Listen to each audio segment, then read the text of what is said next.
Anonymous Pinoy Confessions. Hindi raw siya domesticated. 26 male here. I have a girlfriend for a year pa lang. And ngayon nag-uusap na kami paunti-unti about marriage.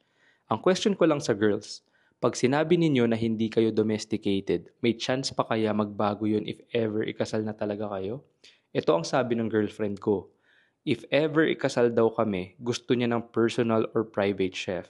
Napaisip ako, magkano kaya bayad dun? Sabi ko bakit hindi na lang tayo mag-hire ng yaya or kasambahay. Sabi niya ayaw niya daw ng basta-basta at introvert siya kaya ayaw niya ng may mga kasama sa bahay. So on-call chef at on-call cleaning service daw. Ayaw daw niya ng stranger sa loob ng bahay at ayaw niya daw ng bisaya na yaya ang mag-aalaga sa magiging anak namin. Gusto niya daw private nurse or tutor. Basta college graduate daw at on-call lang kasi, again, as an introvert, ayaw niya raw ng others sa loob ng bahay. Dapat daw may dishwasher kami para hindi niya na need maghugas ng plates.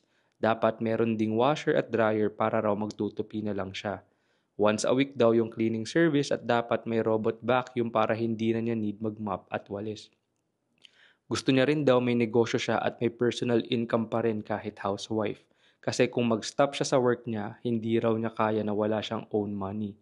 Yan lang daw demands niya kasi hindi siya domesticated. In all honesty, natakot ako. Gago ba ako na kinabahan ako? Kasi pakiramdam ko hindi niya ako aalagaan? Baka mali ako. Minsan napapaisip ako kasi parehas lang naman kaming sa middle class family galing. Pero yung demands ng girlfriend ko, napapatanong ako kung totoo ba or baka nagjo-joke lang. Kasi nakakatakot kung totoo. Too much ba o sakto lang?